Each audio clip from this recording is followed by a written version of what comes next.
Bom dia, boa tarde, boa noite. Esse é o 12Cast, o podcast de cardiologia da 12 por 8. Eu sou Raquel Rios, estreando na abertura aqui do nosso podcast, junto com o meu amigo Matheus Prata.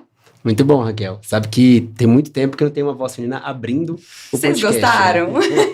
Eu treinei, hein? Muito bom. Desde que a Maju foi para Aracaju, a gente não tinha tido uma voz feminina abrindo o podcast. Então, isso é muito legal. E sim, se a Raquel tá aqui, provavelmente o tema é de arritmia. E o tema hoje é de fibrilação atrial. Atualizações de fibrilação atrial, conforme a última diretriz do tema, que é a diretriz europeia do final do ano passado. E para isso, a gente conta com 2 convidados muito especiais, um dos maiores nomes de arritmia do país. Né, Raquel? É isso aí, gente. Eu fiquei muito feliz com os 2 convidados de hoje do nosso podcast, que particularmente na minha carreira tem muita importância. E para arritmia são nomes, assim, expoentes. E eu estou muito feliz de ter eles aqui hoje com a gente. Então, eu vou apresentar, vou pegar minha colinha, né? Porque é um currículo de peso, não é para qualquer um. Primeiramente, a doutora Luciana Armaganian. A doutora Luciana, ela é mestre em ciências pela Duke University. Ela é doutora em cardiologia pela USP. É vice-presidente da SOBRAC. É eletrofisiologista do Instituto Dante Pazanese de Cardiologia e responsável pela disciplina de arritmias cardíacas e coordenadora do programa de mestrado do Instituto Dante Pazanese de Cardiologia. Doutora Lu, seja muito bem-vinda. Obrigada, Raquel. Obrigada, Matheus. Grande prazer estar aqui com vocês. Perfeito. E junto com a doutora Luciana, temos o doutor Dalmo Moreira. Doutor Dalmo, que é doutor pela Universidade de São Paulo. Ele é chefe do setor de eletrofisiologia do Instituto Dante Pazanese de Cardiologia. Ele é professor titular do programa de pós-graduação do Instituto Dante Pazanese de Cardiologia e da Universidade de São Paulo. Seja bem-vindo, doutor Dalmo. Obrigado, Raquel. É um prazer estar com você. Matheus, é um prazer muito grande. Obrigado, doutor. Então, a ideia hoje é a gente fazer uma atualização geral com base na diretriz, puxando desde o diagnóstico, está chegando no mnemônico que a diretriz utiliza, mudou o mnemônico para a diretriz passada, né? Para a gente entrar no controle de fator de risco, anticoagulação, definição de controle de frequência ou ritmo, para então a gente falar das possibilidades de ablação e etc. Então, para a gente começar, sobre o diagnóstico e classificação, Dr. Dalma. A gente sabe que o diagnóstico sempre foi eletro de 2 derivações, a gente vê a clássica alteração do ritmo irregular. A gente teve alguma mudança em relação ao diagnóstico ou da classificação agora nessa última diretriz? Bom, Matheus, o diagnóstico continua o mesmo. Ou seja, você tem um eletrocardiograma que você não enxerga as ondas P, são substituídas por ondulações finas na linha de base. O que é interessante na atualidade é a classificação atual. Ao contrário daquela classificação antiga de paroxística, persistente, permanente, etc., isso está incorporado, mas o mais interessante é o que vem antes disso. Hoje o conceito na fibrilação atrial é você pensar na prevenção dessa arritmia, acho que isso é muito importante. E baseado nisso, você começa a tratar os pacientes lá no início da vida, né?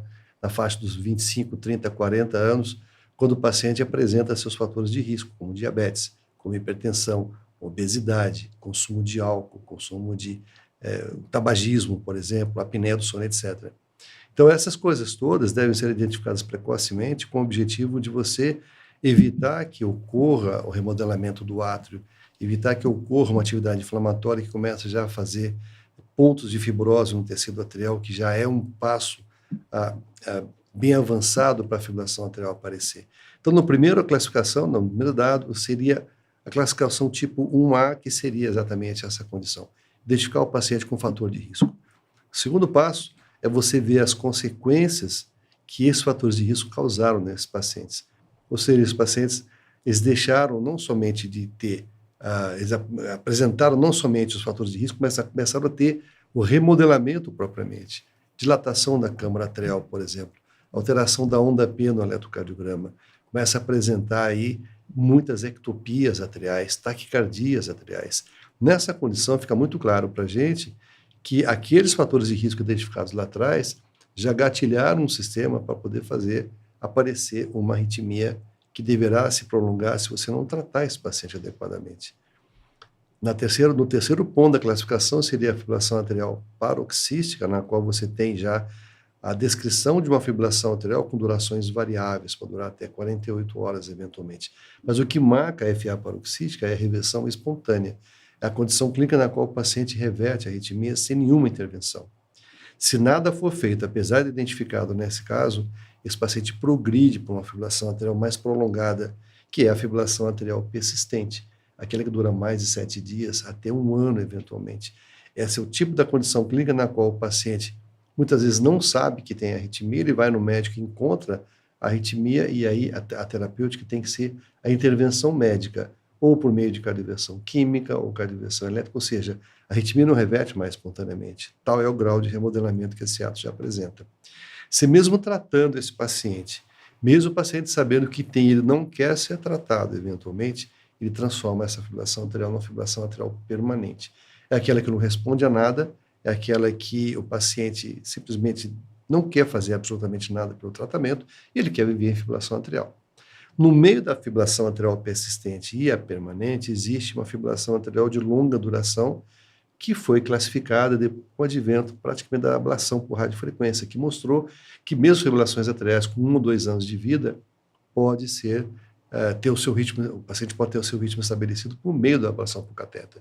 Então essa é a sequência que nós teríamos hoje, mais modernamente, segundo a Sociedade Americana, que teve aí a felicidade de publicar essa sequência, porque é um conceito que as pessoas têm que ter. O tratamento da fibrilação arterial começa precocemente na vida, evitando exatamente aqueles fatores lá atrás, porque quando ele começa a enxergar no eletrocardiograma a doença, o fenótipo propriamente, talvez seja até um pouco tarde demais, porque já remodelou o átrio, já alterou demais, enfim.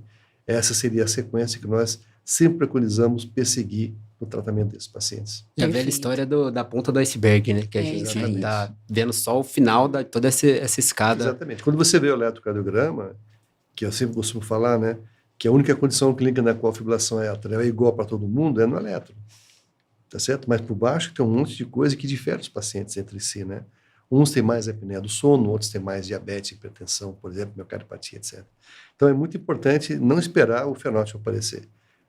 Impedir que essa coisa aconteça já precocemente. A própria definição, né, Dr. Dalma, a definição conta pra gente a história natural da doença, né? Sim. As fases da doença arterial que vão evoluir aí com o doente se ele realmente não tiver nenhuma intervenção, né?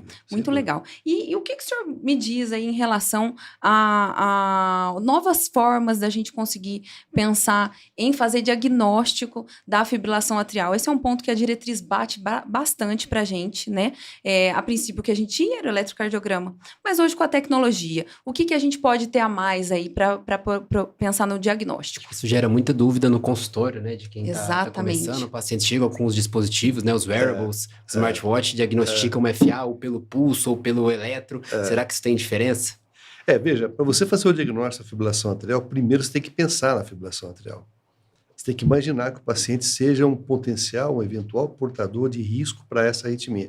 Se você não pensa nisso, você jamais vai fazer o diagnóstico, porque você não vai usar os meios necessários para que você procure a fibrilação arterial. Isso é uma coisa muito importante. A fibrilação arterial subclínica é um fato, nós sabemos isso hoje, e é um dos principais problemas relacionados aí à causa de AVC, por exemplo, que seria a primeira manifestação eventual do paciente quando tem essa arritmia e é portador de um score SHADS-2-VASc ou SHADS-2-VA mais elevado, tá certo? Então, é muito importante ter isso em mente. Você tem que pensar nessa possibilidade. Existe o paciente que tem risco, sem dúvida, de fibrilação arterial. E você vai começar a investigar esse paciente. É óbvio que eu não vou oferecer para você, Matheus, na sua idade, um wearable para poder fazer o diagnóstico de fibrilação arterial, porque a chance de você ter, na minha opinião, é mínima, mesmo fibrilação arterial subclínica, porque você não preenche o perfil, vamos dizer assim. Qual é o perfil do cara? É o indivíduo que tem 65 anos ou mais, é o hipertenso, é o diabético, é o indivíduo com apneia do sono, eventualmente, é o indivíduo que tem os fatores de risco para arritmia, é o obeso, é o cara que fuma, etc., o estressado. Enfim, você tem que pensar, você tem que buscar, tem que correr atrás disso aí. Hoje em dia, os pacientes são muito bem informados, tá certo? As pessoas muitos chegam no meu consultório com o smartwatch lá, já comprei isso aqui agora, né, para usar porque eu estou tendo batedeira, estou tendo palpitação. Eu me lembro muito bem de um paciente meu de Campinas, que na época da Covid, ele começou a ter palpitação, nunca tinha tido nada. E era um cara que pedala 90, 100 km por semana, com a bicicletinha dele lá e tal, e ele começou a ter palpitação. Ele ficou preocupado, porque ele comprou um relógio desse tipo aí e começou a notar que realmente tinha alteração do ritmo. Só que ele é engenheiro, ele não sabia o que estava acontecendo. Mas tinha um diagnóstico de fibrilação arterial, eventualmente, quando ele mandava imprimir no papel. E aí, por conta disso, ele me procurou e o diagnóstico foi feito com facilidade. Então, é uma condição clínica pouco comum, porque é o indivíduo de 30 anos, 35 anos, que teve uma doença inflamatória que afetou o coração. Isso aí não é tão comum de você ver no dia a dia. O que você mais vê é o contrário, o paciente de mais idade com os fatores de risco que eu falei para vocês. E os wearables, sem dúvida nenhuma, ajudam muito. Eles estão provavelmente aumentando muito o diagnóstico, né, da Sim. fibrilação atrial, e muitas vezes a fibrilação atrial subclínica, e surge aquela dúvida, né, do que a gente tem que fazer com esses pacientes que a gente faz diagnóstico muito precoce. E aí, às vezes, a gente chega para a gente as dúvidas de pessoas e pacientes ou outros cardiologistas em a diferença dos dispositivos, uns que vêm pelo pulso, outros que vêm pelo eletro. Eu preciso ter ter um Holter ou um eletro confirmando o diagnóstico, ou se pelo dispositivo eu consegui flagrar a fibrilação atrial, eu posso dar o diagnóstico desse paciente? É fundamental o eletro, Matheus, é fundamental. O pulso engana muito a gente.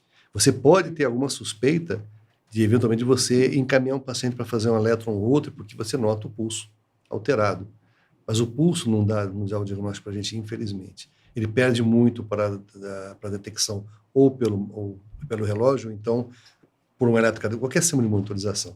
É fundamental o eletrocardiograma, porque é baseado no eletro, que você vai fazer a principal terapêutica desse paciente, que é anticoagulação. É baseado nisso. Você não vai fazer anticoagulação baseado no pulso, simplesmente.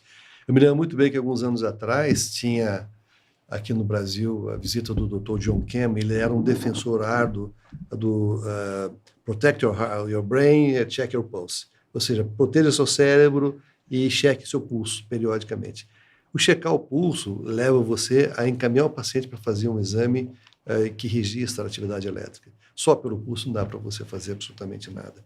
Então, é importante ter isso em mente. Então, o registro de pelo menos 30 segundos de um eletrocardiograma, eu não sei de onde surgiu esses 30 segundos, mas no Holter, sabe, eu digo isso pelo seguinte, a gente vê muito no Holter trechos de 5 segundos, trechos de 3 segundos, trechos de 10 segundos, por exemplo. Isso já é uma fibrilação atrial nascendo, entendeu? O paciente já é diferente, né? Não dá para dicotomizar, né? Exatamente. Aí você vai tratar baseado no que você está vendo, obviamente. Isso é uma discussão muito longa que a gente pode ter a respeito do assunto. Mas a terapêutica se baseia fundamentalmente na documentação, porque se você não documentar e tratar o paciente de maneira intempestiva sem documentar, você está causando um risco ao paciente. Perfeito. E um dos principais problemas no tratamento da fibrilação atrial é você transformar uma arritmia que tem um aspecto de uma certa benignidade, dependendo da faixa etária, em algo mais grave. É você usar uma medicação para um paciente que tem, por exemplo, QT longo e vai tomar amiodarona, que é o fármaco mais prescrito, tá certo? Eu digo, por que QT longo? Porque QT longo cursa com fibrilação atrial. O SN5A, que é o gene que está alterado no QT longo, ele é um fator predisponente à fibrilação atrial também, o tipo 3, por exemplo. Perfeito. Então, esse é um paciente que não pode tomar antiarrítmico, porque vai prolongar mais o QT, vai levar o paciente a ter risco de complicações, entendeu? Então, eu acho que a documentação é fundamental. Doutora Lu, e pegando esse gancho em relação à documentação, né? Quando a gente fala de dispositivos, marca-passo, CDI, ressincronizador, o que a gente pode dizer em relação, quando a gente faz aquela telemetria e vê o registro de alguns eventos, o que a diretriz traz para a gente em relação a esse tipo de documentação? Esses eventos que você está falando, na verdade, são os Atrial High Rate Events, né? Os ARES. Que nada mais são do que frequências cardíacas atriais elevadas, que podem ou não representar uma fibrilação atrial ou um flutter atrial. Você sabe qual que é a chance, incidentalmente, da gente diagnosticar uma FA num portador de um marca-passo, de um ressincronizador, um desfibrilador, um monitor de eventos? Chega a 35% em 2 anos e meio. É um Holter 24/7. Exato. E a gente faz muito diagnóstico de fibrilação atrial em paciente assintomático. Isso é muito comum na telemetria usual do paciente de consultório. Alguns pontos importantes em relação a isso. A gente sabe que o encontro de fibrilação atrial nesses pacientes, assim como nos wearables, em pacientes que são de alto risco, associam-se a uma maior probabilidade de eventos tromboembólicos. Então, a diretriz é muito clara em se estratificar esses pacientes de acordo com o score CHA2-VA. É o que, de fato, vai definir se a gente vai anticoagular ou não. Quanto maior o tempo, né, quanto maior o episódio, maior é o risco de fenômenos tromboembólicos, principalmente quando eles passam de 24 horas, que não deixa de ser quase que uma fibrilação atrial clínica. Mas o estudo ASSERT, ele considerou que episódios superiores a 6 minutos têm mais relevância, mas quanto maior a duração, maior o risco de AVC ou embolia sistêmica. Um ponto importante, Raquel, na gente discutir nesse assunto em especial é em relação a anticoagular ou não anticoagular. Né? Então, até então, a gente não sabia, né? Diagnostico uma fibrilação atrial assintomática num senhor hipertenso de 65 anos, que durou 10 minutos, vou anticoagular ou não. O estudo Artija respondeu essa pergunta, né? Ele teve como objetivo comparar o tratamento com aspirina versus anticoagulação oral, a apixabana mais especificamente, e mostrou benefícios da apixabana na redução de fenômenos tromboembólicos às custas de aumento nas taxas de sangramento. Mas quando a gente vê sangramento maior ou sangramento fatal, na verdade, não houve diferença significativa entre eles. E aí, o que a gente vai fazer? Onde é que as diretrizes se posicionam? Nas diretrizes europeias, a gente ainda não tinha muito posicionamento em relação a isso, mas subestudos do Artija mostraram que aqueles pacientes que têm score CHA-2-VA menor do que 4, talvez não se beneficiariam da anticoagulação. O risco é maior do que o benefício. CHA-2 maior do que 4, CHA-2-VA, esses pacientes se beneficiariam da anticoagulação oral. 4, a critério clínico. O NOA, né, acho que é uma questão interessante, o NOA não mostrou esses dados, mas por que o NOA não mostrou resultados benéficos com a edoxabana e a gente tem resultados positivos com a apixabana? Talvez o NOA não tenha tido poder estatístico suficiente para mostrar isso. O que ele usou de endpoint, as taxas de AVC não foram altas, então talvez ele não tenha um poder estatístico para mostrar esses dados. Mas meta-análises que colocaram os dois estudos juntos, na verdade, confirmaram esses benefícios da gente anticoagular nessas situações de pacientes de alto risco. Perfeito, muito legal. Então, hoje em dia, a gente pode dizer que a gente tem uma evidência um pouco mais robusta, né?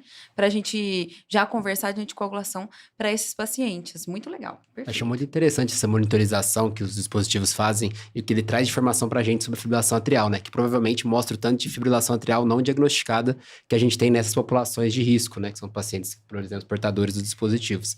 E nos dá pistas do que fazer se a gente encontra FA subclínica, teoricamente. E a gente sempre diz que quanto mais você procura por fibrilação atrial, mais você encontra fibrilação atrial. O que você vai fazer com essa fibrilação atrial depende da população. É o que o Dr. Dalmo comentou. Talvez um paciente jovem assintomático, eu não vou ter muita informação. Mas um paciente que tem um marca-passo e eu diagnostico uma fibrilação atrial subclínica e tem um score alto, aí eu vou instituir uma terapêutica anticoagulante oral. Eu acho que a gente tem que lembrar também, né, Luciana, que esses pacientes que têm a marca-passo são pacientes já mais doentes também, né? Sim. Pacientes de mais idade, então são caras mais vulneráveis, são pessoas mais vulneráveis a ter essa arritmia. Então o clínico tem que ficar atento a esse tipo de coisa. Buscar a fibrilação atrial nessas pessoas é fundamental para o prognóstico deles, não tem a menor dúvida com relação a isso. Queria aproveitar que a gente falou de classificação, e a gente começa falando da fibrilação atrial paroxística, que é uma das primeiras que aparece nessa fase da fibrilação atrial, sobre estratégias de tratamento dela. E tem uma famosa estratégia pill in the pocket, né? Que a gente deixa o paciente com propafenona, se ele pode usar essa droga, e no caso de apresentar os sintomas, a gente orientar o paciente a usar desde que ele já tenha feito uso intra-hospitalar uma vez, né? Isso ainda está sendo recomendado nas diretrizes? As diretrizes, elas não se posicionam favoravelmente à utilização da anticoagulação oral na forma pill in the pocket. A gente ainda não tem dados suficientes para preconizar essa terapêutica e a estratificação de risco com o score CHA-2-VA é o que define a anticoagulação ou não, independentemente do tipo de fibrilação atrial. Um número que eu gosto de falar bastante é o seguinte: pacientes que são admitidos no serviço de pronto atendimento com AVC criptogênico. Se eu monitorizar esse paciente por 24 horas, a probabilidade de eu diagnosticar uma fibrilação atrial é inferior a 5%. Em 2 dias, não sobe muito mais, 6%. Em 7 dias, eu diagnostico fibrilação atrial em 12% dos casos. Eu vou fazer diagnóstico de fibrilação atrial, em média, 84 dias. São 3 meses após.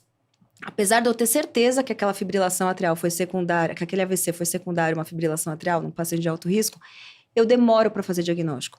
O que isso nos mostra? Que não existe uma relação temporal entre fibrilação atrial e AVC, né? A causa do AVC muito provavelmente é FA, mas a gente cada vez mais reconhece a fibrilação atrial como um marcador de doença. Então, geralmente, o que o Dr. Dalmo falou, são hipertensos, são diabéticos, são obesos, são pacientes valvulares, insuficiência cardíaca, refluxo, enfim, tem outras comorbidades que estão associadas, e eu não tendo essa relação muito clara, ficar tranquilo em anticoagular esse paciente apenas no momento em que ele teve um evento, não previne a ocorrência futura de fenômenos tromboembólicos. Esse conceito de se fazer o peel and the pocket com anticoagulante, não emplacou ainda, talvez não venha emplacar, se baseia fundamentalmente na facilidade que os anticoagulantes hoje permitem que você use. Por exemplo, você vai tomar um anticoagulante, uma edoxabana, uma rivaroxabana, você toma agora, 1h30, 2 horas depois, já está fazendo efeito. Então, num período mais crítico, eventualmente de uma fase aguda de uma fibrilação atrial, você pode se proteger com relação a um AVC por conta da ação precoce, rápida desses medicamentos, diferentemente do que acontece com a varfarina. Agora, é temerário fazer esse tipo de coisa em pacientes com CHADS muito elevado, porque a primeira manifestação da fibrilação atrial já em poucos minutos é o AVC. Tem uma publicação bem interessante que mostra, através de um eco transesofágico, que após a fibrilação atrial ter aparecido, a formação do trombo intracavitário ocorre em 4 a 5 minutos.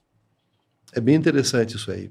Esses pacientes eles têm um contraste espontâneo, por exemplo, o cara faz a fibrilação atrial, em 4 minutos o trombo está formado.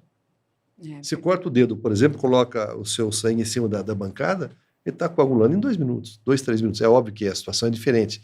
Estamos falando fora do coração e em cima de uma bancada, é diferente. Mas a coagulação é um processo rápido. Se o paciente tiver um ato muito dilatado, tiver uma atividade inflamatória em evolução, mais fibrose, etc., a chance de formação do trombo é muito grande. Então, por isso que é importante lembrar que esse conceito talvez não emplaque tão já por conta exatamente desse aspecto. Entendeu? Ter o tempo de ação do fármaco, eventualmente, e também pelos riscos de você ter um paciente com CHADS muito elevado, de fazer o trombo antes que o anticoagulante faça efeito. Eu queria aproveitar e perguntar, doutor Dalman, sua experiência clínica com pacientes de fibrilação atrial, se pacientes com CHADS baixo, se o senhor tem costume de indicar essa peel in the pocket com propafenona para pacientes que não têm doença reversão de ritmo. Para reversão de ritmo. Ok. Isso aí é uma coisa bem interessante, porque tem um aspecto econômico e tem um aspecto de qualidade de vida dos pacientes. Isso é muito importante. Porque, veja, essa arritmia, ela tem um começo e quando ela começa, ela pode durar horas, 2, 3, 4 dias, e isso o paciente fica desconfortável. E não raramente esse tipo de coisa acontece à noite. E o cara tem que sair de madrugada para ir para um hospital, eventualmente, para poder fazer o tratamento. Tá certo? Se você tem uma técnica farmacológica que está comprovada, que funciona e que é eficaz, porque já se testou anteriormente, eventualmente, esse paciente deve fazer uso da medicação, na minha visão, com relação à reversão da arritmia. Veja, 90% a 92% das fibrilações atriais agudas revertem no prazo de 24 a 48 horas depois de iniciado. O que você vai fazer com a medicação? Você vai simplesmente adiantar o processo de reversão. Você vai tornar o paciente mais tranquilo, menos sintomático, apressando a reversão da fibrilação atrial dele. Se o paciente chega no pronto-socorro, está palpitando a quantas horas? Às 6 horas. Vai para casa, daqui a pouco ele passa. O cara não vai, ele vai no outro médico, porque ele está querendo resolver o problema dele. Entendeu? Então, eu acho que você fazer a reversão é um processo interessante. Ensinar um paciente a fazer a reversão é um processo interessante. É para todo mundo, Dr. Dalmo? Não pode ser para todo mundo. Geralmente, cardiopatas não devem fazer isso. Perfeito. Esse é o ponto interessante. Isso aí, né? geralmente, o ideal é no paciente relativamente jovem, na faixa de seus 55, 60 anos, por exemplo, que tem um coração preservado do ponto de vista funcional. É o paciente que não está tendo uma clínica exuberante de queda de pressão arterial, ou seja, não está fazendo baixo débito, por exemplo. Entendeu? E é o paciente que, costumeiramente, tem uns episódios, sente a palpitação, que lhe incomoda, ele toma uma medicação melhor. Então, esse é o cara, talvez, ideal. Porque, repito, esse é o cara que vai ter a fibrilação atrial revertida com facilidade, espontaneamente, ali a poucas horas. Mas ele não tolera aquilo, que incomoda demais. Isso é uma coisa muito importante. Ao invés de ir no pronto-socorro, ter que receber medicação, ele consegue fazer isso. Não, e depois tem outra. Eu vou te contar uma historinha rápida. Tem um paciente lá no consultório, um cara muito esclarecido, um empresário. Ele é um cara obeso, ele é um cara alto, obeso. Ele tinha fibrilação atrial. Em casa, ele passava mal, pegava o carro dele e ia para o hospital. Internava no pronto-socorro, fazia eco transesofágico, subia para o UTI, ficava 3 dias com a amiodarona na veia, aí não revertia e levava um choque para casa. Nossa. Isso acontecia 3 vezes durante o ano. 4 vezes durante o ano, ele não aguentava mais aquilo. E ele não podia fazer a ablação porque ele pesava mais de 180 quilos, para você ter uma ideia. Então é uma coisa realmente meio traumática para ele. Eu ensinei para ele o esquema, ele adorou o esquema e nunca mais foi para o hospital. Não. Então, ter esse aspecto da comodidade para o indivíduo, ele se sente melhor, se sente mais seguro, porque é uma sensação muito ruim ter esse tipo de coisa. Eu falei, a melhor coisa que aconteceu na minha vida foi aprender a usar esse remédio, porque realmente eu melhorei. Mas, repito, isso tem que ser feito com cuidado, porque é um risco você dar para pacientes que não podem tomar, eventualmente, a propafenona. Fora a questão da meldarona, né? Tomar cuidado com a meldarona endovenosa, a gente vê muito ainda. Meldarona endovenosa, ela pode causar hipotensão, além da flebite. A gente já viu hipotensão grave. Então, se você puder não usar a meldarona, se o paciente não tiver contraindicação à utilização da propafenona, é preferível. E um outro ponto importante, talvez a gente fale com cardiologistas gerais aqui também, é a questão de sempre tentar associar um pouquinho de beta-bloqueador à propafenona, né? A propafenona, ela tem um efeito de organizar esse microcircuito da fibrilação atrial no macrocircuito, e aquela fibrilação atrial que estava gerando uma frequência de 120, de repente vai entrar no 150 por um flutter 2:1 e vai se tornar muito mais sintomática. Então, a gente usualmente, não só de forma crônica, mas na reversão aguda, a gente costuma associar um pouquinho de beta-bloqueador também. Uma dica muito boa, né? Que às vezes a gente esquece, né? Fica com a propafenona na cabeça e não associa o beta-bloqueador. Eu tenho pacientes, por exemplo, que carregam o propafenona no bolso, entendeu? Porque sabe que a qualquer hora eles podem ter a fibrilação atrial. E tinha um colega nosso lá no Dante também que ele tinha fibrilação atrial e revertia também com propafenona. Normalmente, ele tinha as crises dele, tomava a medicação, 40 minutos, 1 hora depois ele revertia. A taxa de reversão é alta, supera os 90% de acordo com o estudo clínico que foi publicado no New England alguns anos atrás. Mas tem que tomar cuidado. Perfeito. Então, continuando a estratégia de manejo da fibrilação atrial, a diretriz traz um mnemônico para a gente, que é o CARE. O C de comorbidades, que é a gente pegar esse começo do processo e tentar atuar nele para reduzir a fibrilação atrial. Então, atuar em todas as comorbidades da maneira preventiva e de tratamento também dos pacientes que já têm elas. E o segundo é a prevenção de AVC, prevenção de eventos tromboembólicos. Temos alguma novidade sobre a prevenção de eventos tromboembólicos, Dr. Dalma, em relação ao anticoagulante, qual usar, em relação ao chá de Sva, né? Teve uma diferença que agora o sexo feminino foi embora. Tiraram o sexo da jogada, né? Facilitou, né, Dr. Dalmo? O que o senhor achou Ficou mnemonicamente feio ouvir. Ficou. Né? A gente acostumou já, né, com chá de Sva. Não é legal. O chá de Sva é mais legal. Mas né? na prática não ficou mais fácil? O que o senhor achou? Depende do quanto você usa, qual o ponto de corte que você usa. Entendeu? Isso que é muito importante. Antes era 2 para homem e 3 para mulher. Quando a mulher saiu, ficou 2 para mulher e 2 para homem também. Tá certo? Isso é uma coisa importante. A anticoagulação deve ser feita de maneira individualizada. Você tem que pensar que é o paciente que você vai realmente individualizar. Porque dentro do próprio CHADS, você tem uma certa hierarquia da importância dos fatores de risco. Por exemplo, AVC prévio e idade acima de 75 são predominantes. Como a gente não vai considerar AVC prévio, porque a gente já sabe que o cara tem que ser anticoagulado por conta do AVC, é o cara com 75 anos de idade. Esse é o cara que você não tem que discutir. Esse é o cara que realmente você tem que pensar em anticoagular quando ele faz fibrilação atrial. Isso é muito importante. Independente se ele é diabético, se ele é hipertenso, independente disso. É um cara de muito risco. Então, existe essa hierarquia. Em segundo lugar, o paciente com insuficiência cardíaca. Em terceiro lugar, o paciente com diabetes. Em quarto lugar, o paciente com doença vascular periférica. Coronariopata, carótida, etc. Então, tem essa hierarquia que realmente ajuda. E tem também a hipertensão arterial. É importante lembrar que não é todo hipertenso que tem que ser anticoagulado. Porque o conceito de ser hipertenso apenas não vale. Tem que ser o cara descontrolado. O cara que tem mais de 16 de pressão, de 60 milímetros de mercúrio de pressão. Se o cara está com 13/8 controlado, você não deve considerar ele um cara de risco no SCORE-CHADS especificamente. Isso é uma coisa muito importante a gente entender. Agora, eu acho que a pontuação do SCORE ajuda e a hierarquização desse processo também deve ser levada em consideração. Isso é muito importante. E muitos dos fatores são dinâmicos, né? Hoje você é um hipertenso, um diabético, às vezes baseado numa glicemia de jejum isolada de 126, e ele é hipertenso, mas está controlado. é o que você falou, talvez a hierarquia aí é importante. É isso é bem legal da diretriz, né, doutora Lu? Que ele traz para a gente sempre essa reavaliação do paciente, voltar sempre para o paciente como um todo, né? Até que o E do CARE é para a gente sempre reavaliar o status clínico desse paciente, né? Porque as comorbidades, elas, em geral, elas vão aumentando e a gente precisa tentar sempre controlar os fatores de risco, né? Exatamente. Perfeito. E pensando ainda sobre isso, doutora Lu, quando a gente vai pensar em controle da fibrilação atrial, oclusor de apêndice, o que a senhora tem a dizer sobre esse dispositivo aí, puxando sardinha para o nosso lado? O que ele pode nos ajudar? Bom, primeiro, qual que é a base disso? Nos pacientes portadores de fibrilação atrial não relacionada à valvopatia, quer dizer, sem prótese metálica, sem estenose aórtica moderada grave, nesses pacientes a gente sabe que a principal fonte do trombo é o apêndice atrial esquerdo, né, onde 90% de todos os trombos se formam.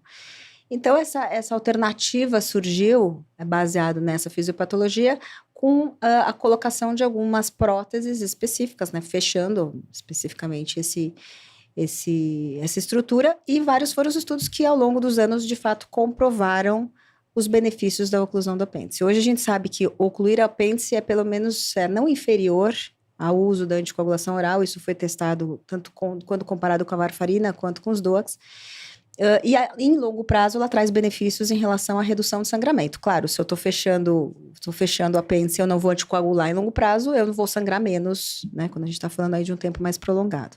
Mas isso serve para todo mundo? Não. Onde é que as diretrizes se posicionam? As diretrizes europeias, publicadas no ano passado, colocam a oclusão do apêndice como classe 2B de indicação em pacientes portadores de fibrilação atrial e que são considerados de alto risco para tromboembolismo, de acordo com o score CHA-2-VAR, e que tem contraindicação à anticoagulação. Dando um spoiler da nossa diretriz brasileira que vai sair esse ano, as nossas diretrizes elas se posicionam como classe 2A. Olha só, pacientes em primeira mão. A gente teve mais estudos, na verdade, né? Perfeito. E aí coloca como classe 2A também nessa situação, em pacientes que têm alto risco tromboembólico e que têm contraindicação ou falência ao tratamento anticoagulante. Por exemplo, um paciente que vem usando anticoagulante oral e eventualmente tem o fenômeno tromboembólico, então eu entraria também nessa situação. É muito bom esse posicionamento da diretriz, né? Porque agora a gente tá no rol da ANS, né? A gente usar o dispositivo. Então, uma excelente alternativa para os pacientes que têm contraindicação, né? Paciente de história de sangramento ou muito risco de sangramento. Tem uma coisa muito interessante dos oclusores que eu aprendi há pouco tempo atrás, e realmente é fantástico, é o seguinte: muitos dos estudos que foram feitos com os DOACs em relação à varfarina foram repetidos com os oclusores e os DOACs. Por exemplo, o paciente que tem risco de queda, por exemplo, tem um benefício fantástico com o oclusor de apêndice em relação ao paciente que usa o DOAC. Por quê?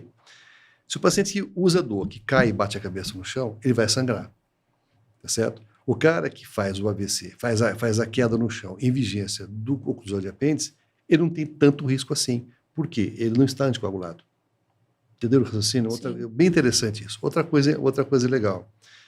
Se publicou muito que os DOACs, eles eram mais benéficos que a varfarina quando o paciente tinha um AVC. Porque a transformação hemorrágica era menos frequente e se ocorresse hemorragia, a área hemorrágica era menor nos pacientes com DOAC do que aqueles com varfarina. Que dirá os pacientes que têm oclusor de apêndice. Se ele fizer um AVC, ele tem menos tendência a ter a transformação hemorrágica, ou se tiver a transformação hemorrágica, essa hemorragia é menor, porque ele não está anticoagulado. Entenderam o raciocínio? Então, até mesmo esses benefícios teóricos que os DOACs tiveram com relação à varfarina foram também transportados para os oclusores de apêndice. É um negócio bem interessante. Assim. Interessante, né? De um lado, você pode ter as intercorrências relacionadas ao procedimento invasivo, mas você perde os efeitos colaterais da medicação a longo prazo, por isso que a gente consegue essa não inferioridade nos estudos de longo prazo. Na verdade, você tem mais benefício, né? Você tem superioridade em relação à redução de fenômenos hemorrágicos maiores em longo prazo e não inferioridade para os embólicos. O grande debate que tem, Ana Luciana, a gente também tem que colocar o pé no chão, é o risco maior que esses pacientes têm de leak para o oclusor, né? Isso aí ocorre em 3 até 3,5% das pessoas que têm o oclusor de apêndice, e isso é altamente trombogênico. Então, a trombose de prótese é um negócio que ainda é uma dor de cabeça para os pacientes que têm o oclusor de apêndice. É importante ter isso em mente. Isso aí que está segurando um pouquinho a indicação exacerbada dessa prótese e somente ser colocado por pessoas que realmente são habilitadas, têm experiência no assunto, é feito com muito cuidado durante o procedimento para concluir direitinho, para não ter esse problema do leak. É uma coisa muito séria. E lembrar que depois do implante, você precisa manter esse paciente com algum tipo de ou anticoagulação ou antiagregação durante um tempo. O que se recomenda é que com 45 dias você repita o ecocardiograma transtorácico a fim de se avaliar se existe leak ou não. A gente considera leak importante quando ele é maior do que 5 milímetros. Nesses casos, a gente mantém por um tempo maior. Mas, assim, na prática, isso é difícil, né? É porque difícil, é exatamente o paciente que não pode anticoagular ou antiagregar. Considerando que o tempo da endotelização da prótese é usualmente em torno de 30 dias, essa fase de 30 dias é fundamental que a gente tente manter esse paciente ou com anticoagulante oral, existem estudos já com baixas doses de anticoagulante mostrando benefícios, ou terapia dupla antiplaquetária, mas a gente ainda não sabe muito bem qual é o regime antitrombótico ideal para essa população. Mas é um ponto importante, porque eu vou fechar o apêndice, eu não vou anticoagular, eu vou precisar de um tempinho de ou antiagregação ou anticoagulação. Existem alguns conceitos aí que realmente eu não consegui entender ou não consegui aceitar pelo seguinte, eu vi já publicações ou pelo menos conversas de pessoas falando que, não, vamos usar 2,5 de apixabana junto com aspirina, por exemplo. Mas isso foi do estudo COMPASS para doença vascular periférica, não é para prótese intracavitária. Sim. Entendeu? Então, extrapola, né, o resultado. Extrapolação. Então, se você for ver o que o regime, o que é recomendado, era recomendado até então, de regime antitrombótico pós-oclusão de apêndice. Era uma loucura. Era varfarina por 45 dias, depois se deixava com S-clopidogrel por até mais 3, 6 meses, depois com S indefinidamente. E é exatamente a população que não consegue fazer isso.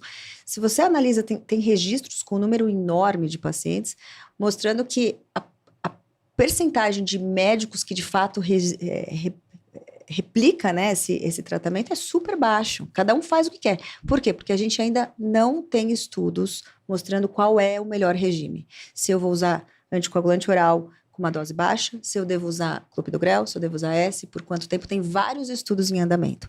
As nossas diretrizes, inclusive, também não se posicionam muito quanto a isso, porque a gente ainda não tem dados suficientes para isso. Mas o que se recomendava era baseado no que se fazia no PROTECT-AF, que foi o primeiro estudo que surgiu para a oclusão do apêndice versus varfarina, que era com varfarina, depois a S-clopidogrel, enfim. Mas não é o que se faz na prática.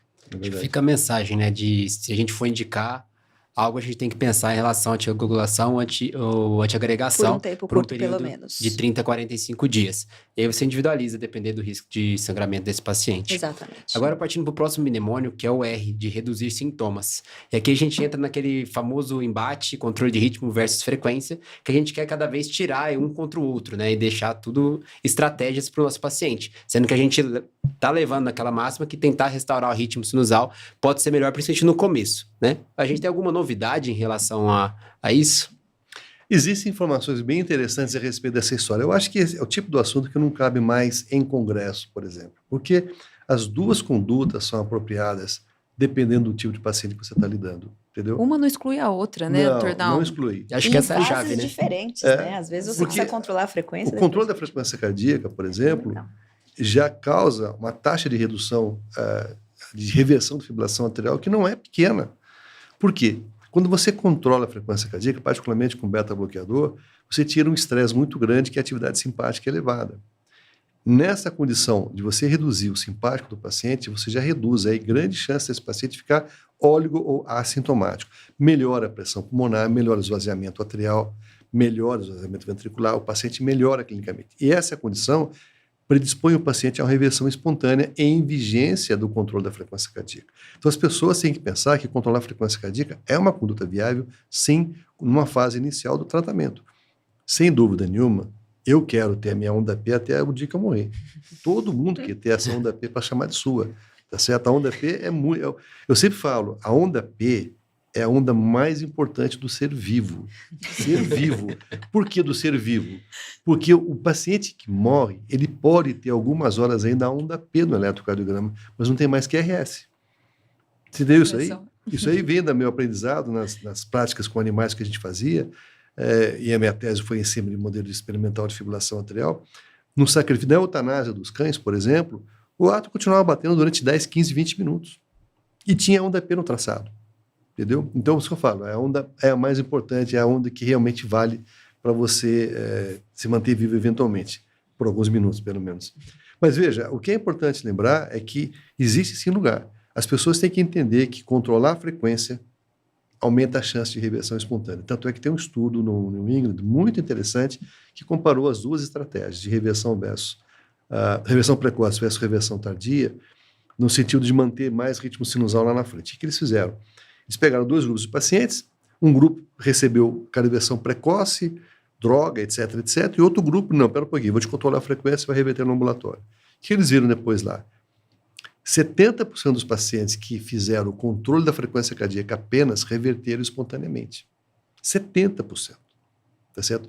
Isso fez com que o paciente no ambulatório fizesse uma cardioversão em condições mais adequadas, com anticoagulação, etc, etc, e muitos reverteram por conta da condição. Ou eles iam reverter porque era uma FA paroxística, ou eles reverteram porque a condição clínica do paciente melhorou.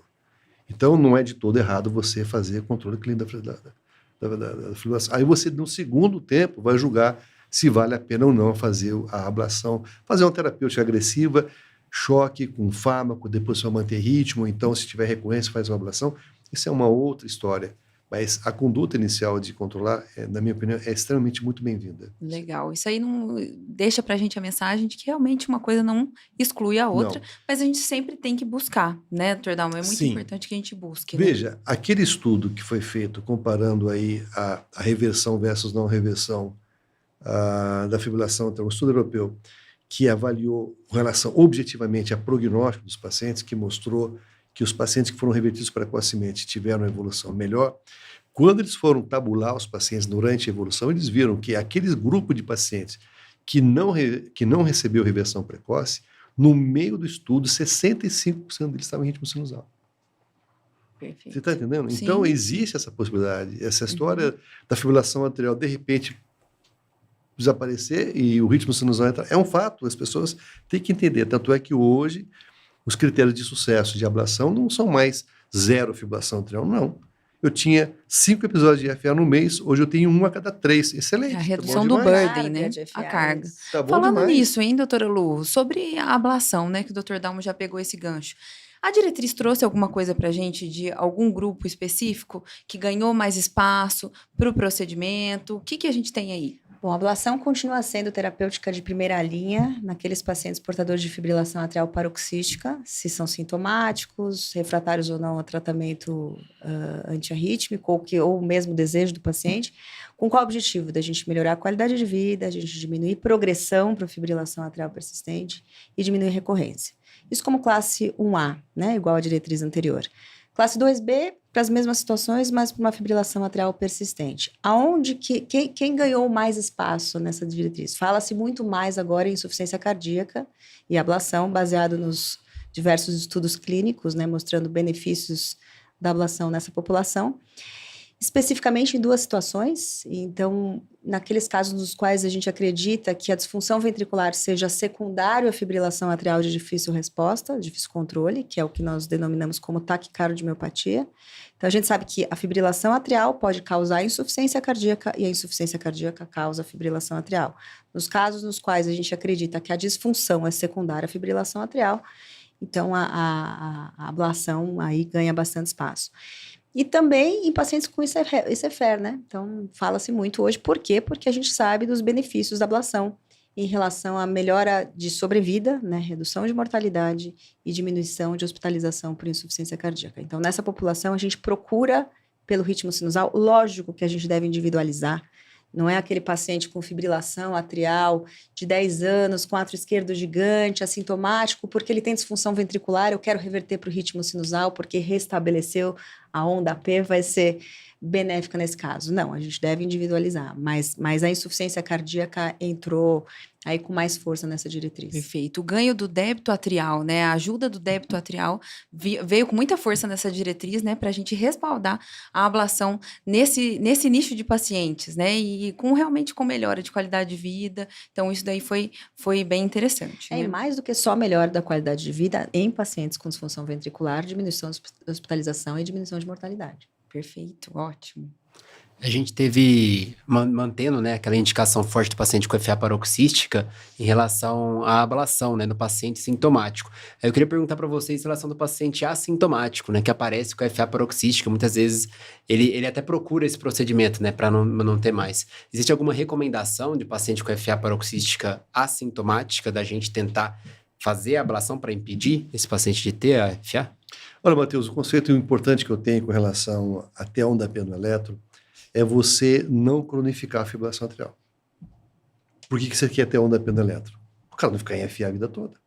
Simples. O raciocínio é simples. Aí você vai ter que jogar individualmente para saber qual é o cara que vai mais se beneficiar dessa conduta. Tá certo? Se é fármaco primeiro, se esperar a falha, aí você faz a ablação. Ou não, doutor, eu quero fazer a primeira ablação, porque eu acho que eu vou me dar bem com esse negócio aí. Aí ele vai usar a ablação, vai tomar medicação ou não, dependendo da condição clínica do paciente, se ele continuar sintomático ou não, mas é fundamental entender esse aspecto. A indicação seria, a onda pianoeletro é importante porque eu não quero uma arritmia crônica na minha vida. Ponto. Aí você vai usar o que você tem de arma para poder combater isso aí. Eu geralmente começo com fármaco, eu esgoto o esquema terapêutico, e se por acaso eu não conseguir, o paciente continuar sintomático, ele vai para a ablação. Eu encaminho muitos pacientes para a Luciana. Infelizmente, tem uma taxa de sucesso absolutamente fantástica, ela é muito boa no que ela faz, e a gente sabe que realmente o paciente melhora, ele sente bem. Tem algumas classes aí que são importantes pensar que você tem que fazer a ablação. Uma delas é piloto de avião. Eu tive um paciente recentemente, que a Luciana ablacionou para mim, que o pessoal afastou o cara porque ele tinha fibrilação atrial e ele queria ter uma certeza de que ele ia ficar mais tempo em ritmo sinusal para poder pilotar com tranquilidade. A melhor maneira de a gente resolver isso aí é fazer a ablação, para você ter de volta a sua qualidade de vida, a sua onda pianoelétrica bonitinha e tudo mais. Se ele começar a ter alguma recorrência, ou vou reavaliar eventualmente uma condição na qual esse paciente deve ter aí ter um gap nas veias pulmonares que fez com que a fibrilação atrial voltasse, aí já vai fechar aquilo lá para ter mais tempo em ritmo sinusal depois, por exemplo, ou então vou conseguir levar esse paciente em ritmo sinusal com fármaco durante um bom tempo, que é o que a gente quer, na verdade. Mas o conceito fundamental de você ter a reversão é você não ter FA crônica, porque aí você perde muito em termos de qualidade de vida. É uma coisa que, mesmo que o paciente tenha uma frequência cardíaca controlada, já está demonstrado que ter FA crônica é um fator que leva à disfunção ventricular no futuro. Então, na prática, tem aquele ditado que a gente tem que ter pelo menos tentado uma vez, né? No paciente reverter para o ritmo sinusal, antes de deixar ele como um FA permanente. Exceto situações, desculpe, exceto situações em que você tem aí um átrio de 60, você tem aí uma FA de 10 anos. Já sabe que não vai dar certo. Não vai dar certo. Esse conceito de que FA gera FA, de fato acontece. Quanto mais episódios de fibrilação atrial eu tenho, mais remodelamento elétrico atrial eu tenho, mais remodelamento anatômico. Esse átrio, ele aos poucos vai crescendo, a chance de cranificar é muito maior. Então, acho que mesmo, independentemente dele ser sintomático ou não, existe de fato um timing para você indicar, porque não adianta você pegar o paciente já com átrio esquerdo de 60, a chance da gente fazer uma ablação de fibrilação atrial e ele não recorrer é muito baixa. Então, tem um momento certo. Aquele átrio começou a crescer, ele está assintomático, mas eu vou indicar ablação de fibrilação atrial. Tentei com tratamento clínico, não está respondendo bem, continua tendo diversos episódios. Aí, de fato, nessa população, mesmo assintomática, é interessante com a ideia de diminuir a progressão para forma persistente. Então, em resumo, se a gente pegar o paciente com fibrilação atrial, a gente não precisa ter pressa para reverter, a gente sabe que muitos podem reverter espontaneamente, a gente pode tentar o controle de frequência para reduzir sintomas, mas vamos tentar planejar a reversão do ritmo. E aí a gente pode discutir se vai ser farmacológico ou via ablação, sendo que em alguns cenários a ablação vai muito bem, principalmente FA paroxística e pacientes com disfunção ventricular. Já é muito bem documentado em estudos, né, o QESTO e as sequências deles. Colocando as coisas em ordem, Matheus, eu acho o seguinte, você deve pensar na ablação com o intuito de manter ritmo. Esse é o objetivo. O fundamental é você manter o ritmo. Você vai usar a cardioversão elétrica ou fármaco para reversão do ritmo. Depois você vai dar fármaco para poder manter o ritmo tal como a ablação faz. Tá certo? São etapas bem distintas do tratamento. Eu acho que isso aí tem que ser bem considerado. Agora, o paciente ele pode ir para a mesa fazer a ablação estando em fibrilação atrial, que é o que a maioria das pessoas faz, eu imagino, na atualidade. Você não vai... Nem sempre você vai ter... Eu não sei qual é o percentual de pacientes teu que vai para a mesa e que está em ritmo sinusal, você vai ablacionar uma FA paroxística. Muitos pacientes vão para a mesa em fibrilação atrial já estabelecida. Mais frequentemente FA paroxística, mas bastante FA persistente também. Perfeito. Um comentário só, você falou em relação a controle da frequência, não precisa rapidamente reverter para o ritmo sinusal. Acho que esse é o recado que a gente sempre gosta de passar e que a gente, infelizmente, ainda vê em serviços de pronto atendimento a necessidade de se reverter para o ritmo sinusal. Tomar muito cuidado com isso. Acho que essa é uma dica importante. O paciente que chegou com fibrilação atrial, idoso, por exemplo, que tem um alto risco de fenômeno tromboembólico, por mais anticoagulado que ele esteja, a gente não sabe se de fato está usando a medicação corretamente ou não, mas que tem um Chardes alto e ele conta para você que ele está sintomático há 24 horas. Nem sempre acredite que essas 24 horas de fato é o tempo que a fibrilação atrial se iniciou. Às vezes o paciente vem numa fibrilação atrial há 7 dias, mas ontem a frequência cardíaca por algum motivo se tornou maior e ele passou a se tornar mais sintomático. Então o paciente do PS controla a frequência cardíaca. Se você quiser reverter, até reverta. Mas aí tenha certeza que ele está anticoagulado por 3 a 4 semanas, ou faça um eco transesofágico a fim de se excluir trombo. Mas não precisa ter pressa em reverter. É muito mais importante no PS você controlar a frequência cardíaca do que você reverter para o ritmo sinusal. Acelera a alta do paciente, inclusive, né? Acelera a alta do paciente. Você melhora o paciente clinicamente, ele sai para o hospital e vai tentar reverter no ambulatório. Programa. A reversão intra-hospitalar, como o Luciano falou muito bem, se o paciente não tiver anticoagulado, não deve ser tentado em pacientes com Chardes alto. As pessoas falam, começou ontem à noite, o Chardes dele é 2. Não reverta. Tenha calma, não pode ter pressa. Ou faz o transesofágico, tem certeza que não tem trombo, certifique-se. Aí sim, certifique-se de que não existe complicação. Esse é muito importante. Legal, Matheus. Eu acho que a gente percorreu aí toda a trajetória da fibrilação atrial, né? Desde o diagnóstico, tratamento, bem bacana. Eu queria só perguntar um ponto para a doutora Luciana, um ponto bem polêmico, que os residentes sempre perguntam para a gente, porque é muito frequente, uma situação bastante prevalente, eu acho que valeria a pena a gente comentar.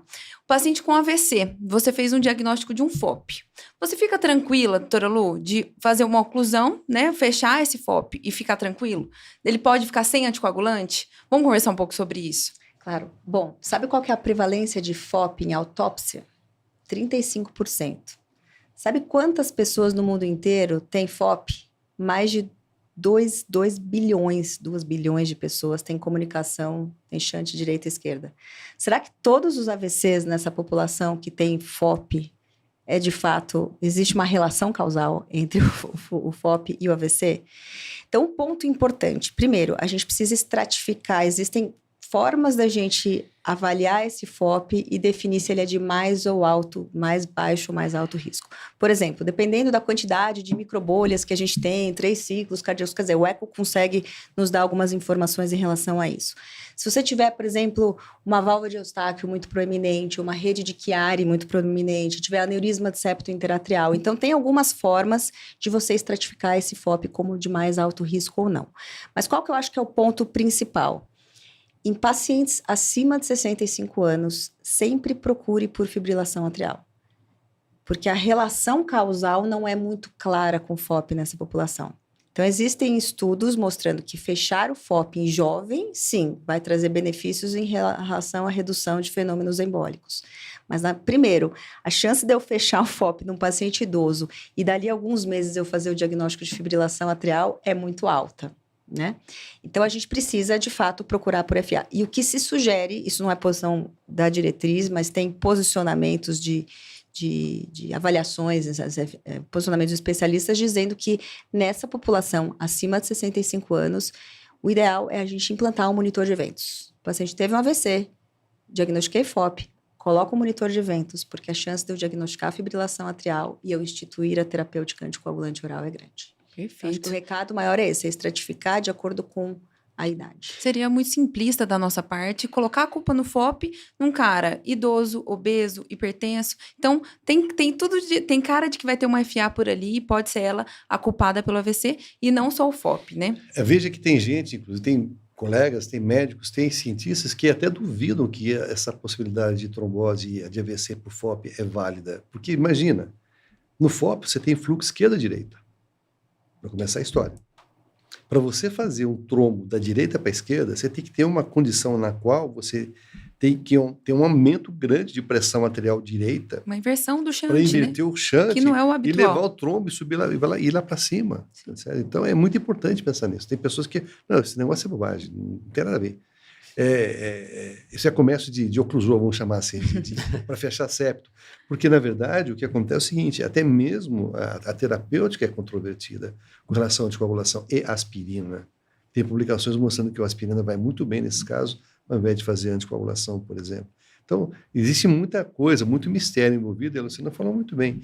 Você tem que estratificar o risco do cara realmente ter sido um FOP a causa daquilo. Então, existem condições anatômicas próprias do FOP que favorecem essa trombose. Isso tem que ser muito bem vasculhado. Às vezes documentar, né, um shunt, por exemplo, como Doppler transcraniano, Sim. recomendado. Sim.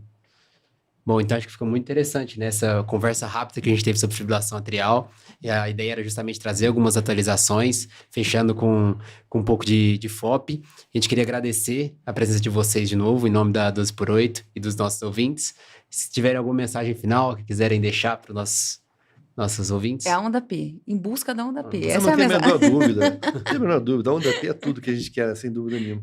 Eu acho que, acima de tudo, a mensagem que eu deixaria, eu quero que a Luciana também deixe a dela, mas, acima de tudo, eu acho que é mais importante a gente entender que a fibrilação atrial, se todo mundo entender o que a gente está falando, vai ser uma arritmia que terá a sua incidência progressivamente diminuída nos próximos 10 anos. Porque as pessoas vão aproveitar e vão entender quem é o paciente-alvo, quem é o paciente de risco para ter essa arritmia. Estou excluindo os pacientes de origem genética, isso não conta, mas os pacientes que têm fator de risco. Então, siga, se você pegar o SOS da Sociedade Americana de Cardiologia, que fez aí a publicação das diretrizes americanas de 2023-24, está lá muito claro para a gente. Fator de risco primeiro, depois a remodelamento atrial, antes de entrar na fibrilação atrial. Porque entrou na fibrilação atrial, o que você falou? Já bagunçou tudo, já está tudo alterado, já está remodelado. Então, a gente tem que tentar agora fazer o melhor possível para esse cara não fazer a forma crônica. Mas, acima de tudo, prevenir. Essa é a mensagem que eu deixaria, sem dúvida nenhuma. Olha, eu gostei muito do que você falou, que a única coisa que iguala os pacientes de fibrilação atrial é o eletrocardiograma. Sim. Achei excepcional. E eu acho que é isso, a gente entender que a fibrilação atrial não é mais uma doença primária elétrica do coração, não é só o fato da gente envelhecer. Lógico que o fato de se envelhecer, você acaba carregando vários outros fatores com você ao longo dos anos, né? A gente se torna mais diabético, a gente se torna mais hipertenso, a gente se torna mais obeso, mais sedentário, enfim. E procurar sempre por isso, né? Porque a quantidade de pacientes que a gente acaba atendendo no consultório, que tem um diagnóstico de tem uma história sugestiva de uma apneia do sono não diagnosticada, ou refluxo gastroesofágico não diagnosticado. Então, tratar todas essas doenças subjacentes e encarar a fibrilação atrial muito mais como um marcador de doença do que uma doença primária elétrica do coração. É isso mesmo. Perfeito, muito obrigada. A gente gostaria muito de agradecer a presença de vocês. Foi muito interessante, né, Matheus? Foi um bate-papo bem legal. A gente conseguiu percorrer aí toda a história da fibrilação atrial e o embasamento das diretrizes, com muita ciência. A gente agradece muito. Muito obrigado, vocês ficaram com a gente até aqui. Até a próxima.